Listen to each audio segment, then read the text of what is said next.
Bonjour à tous, Sébastien Lima, médiateur professionnel, fondateur de la société Mediatissimo à Luxembourg. Aujourd'hui, je vais faire un focus sur le harcèlement moral. Alors pourquoi? Parce que aujourd'hui, le harcèlement moral au travail devient un sujet de plus en plus important qui s'inscrit dans une notion plus générale qui est le bien-être au travail. Fokus auf moralische Belästigung. Hallo, Sebastian Lima, professioneller Mediator, Gründer der Firma Mediatissimo in Luxemburg.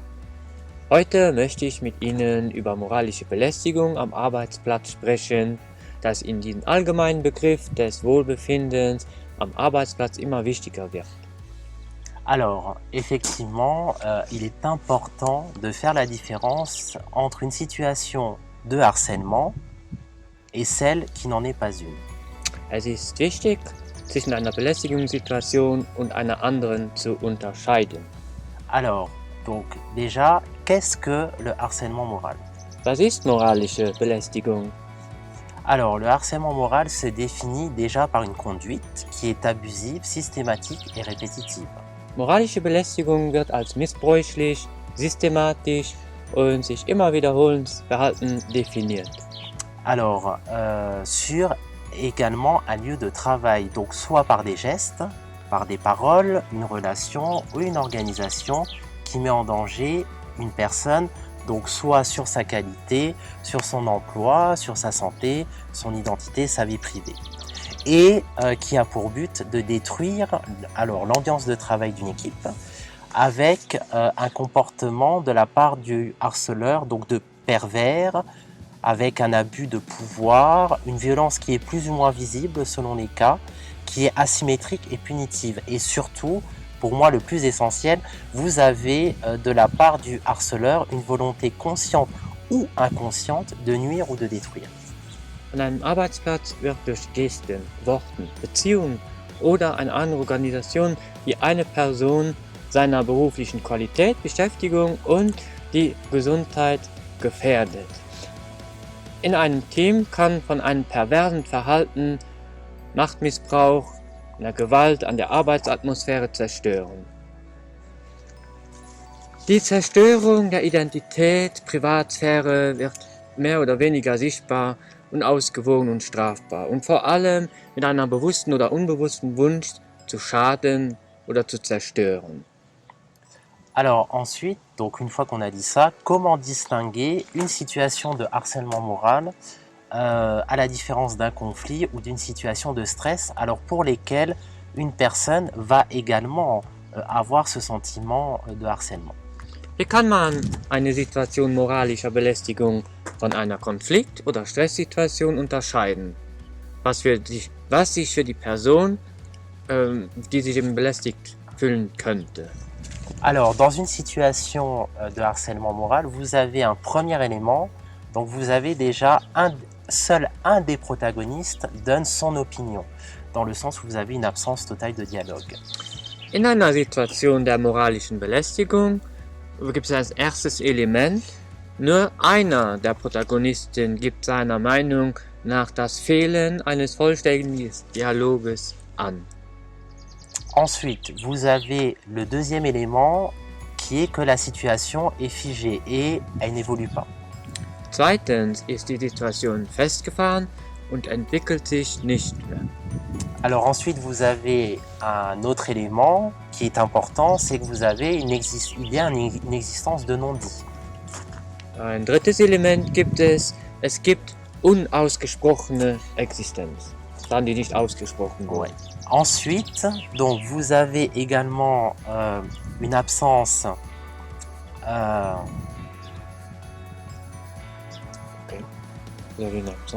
Dann haben Sie auch noch eine Abwesenheit.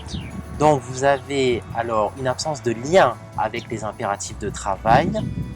Vous avez seuls certains individus sont concernés. Très souvent, le harcèlement, la source est extérieure à la personne. Dans une situation de harcèlement, vous avez toujours une attitude négative, et vous avez une atteinte de l'état de santé durable de la personne harcelée si aucun changement ne survient dans le contexte. Vous avez également, de la part du harceleur, la mise en place d'une stratégie de pression Vous avez également des actions ciblées contre la personne harcelée de la part du harceleur. Vous avez également des faits répétitifs et en constante augmentation de la part également du harceleur. Et vous avez alors soit une augmentation, soit une diminution, ou bien alors un changement dans la charge de travail de la part de la personne harcelée. Et vous avez également, très important, un comportement élaboré de la part du harceleur. Et là, vous avez vraiment une intention vraiment réelle et consciente de la part du harceleur qui met vraiment en place une stratégie.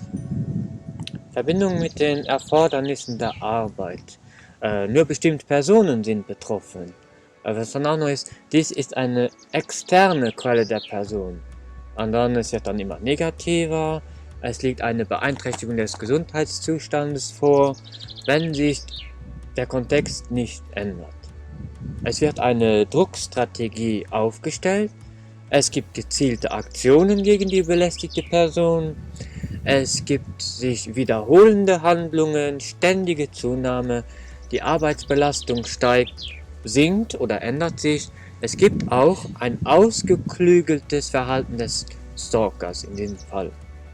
Alors, à l'inverse, dans une situation qui est simplement conflictuelle, alors là, vous avez très souvent les deux parties qui réagissent et qui s'expriment. Le dialogue existe. Umgekehrt reagieren und äußern sich beide Parteien nur in einer Konfliktsituation. Alors, dans ce cas-là, la situation, elle évolue et elle est souvent source de renouvellement et d'organisation. Die Situation ändert sich. Sie ist eine Quelle der Erneuerung und Organisation. Et dans une situation conflictuelle, à l'inverse du harcèlement moral, les reproches sont clairement nommés de la part des deux parties. Und die Vorwürfe werden klar ausgesprochen. Alors, à l'inverse, maintenant, quand on est dans une situation de stress, donc là, vous avez une pression qui est en lien avec le travail. Umgekehrt besteht in einer stressigen Situation ein arbeitsbedingter Druck. Donc dans ce cas-là, l'ensemble des salariés sont concernés et non plus une partie seulement. Alle Mitarbeiter sind betroffen, nicht nur eine einzelne. Vous avez également, très important, un lien direct avec la personne elle-même en situation de stress. Et vous avez également alors, une attitude positive, sauf si la charge devient trop importante.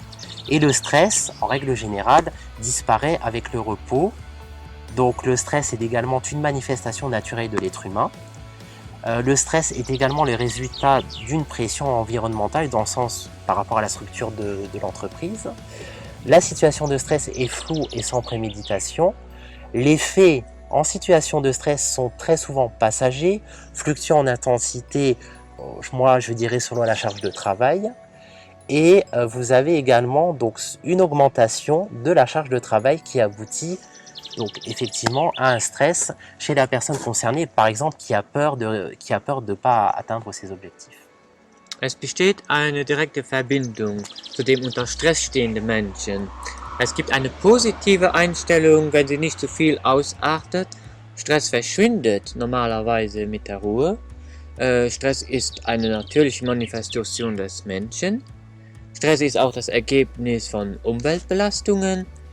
Die Stresssituation ist unübersichtlich und ohne Vorsatz. Handlungen im Stresszustand werden sehr oft in ihrer Intensität schwankend weitergegeben.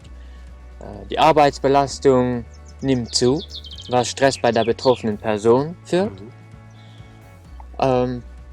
Donc, en conclusion de tout ce que j'ai dit précédemment, il est très important de savoir distinguer quand vous êtes dans une situation de harcèlement moral ou alors dans une situation conflictuelle ou alors simplement dans une situation de stress, alors que la personne effectivement peut avoir cette fausse impression d'être harcelée en situation de stress ou de conflit alors que on n'est pas vraiment dans une situation de harcèlement. Abschließend ist es sehr wichtig zu wissen, wie eine moralische Belästigung in Konfliktsituationen oder Stress zu unterscheiden, wenn die Person den falschen Eindruck unter Stress oder gemobbt wird. Oui. Alors voilà, c'était tout ce que j'avais à dire. Je vous remercie d'avoir suivi la vidéo. N'hésitez pas bien évidemment à liker la vidéo, faire des commentaires. Vous pouvez poser vos questions auxquelles je me ferai un plaisir de répondre. Vielen Dank fürs Zusehen. Zögern Sie nicht, das Video zu liken, einen Kommentar abzugeben, eine Frage zu stellen, die ich Ihnen gerne beantworte. Et je vous dis à très bientôt pour une prochaine vidéo. Wir sehen uns bald wieder in einem nächsten Video. Au revoir. Au revoir.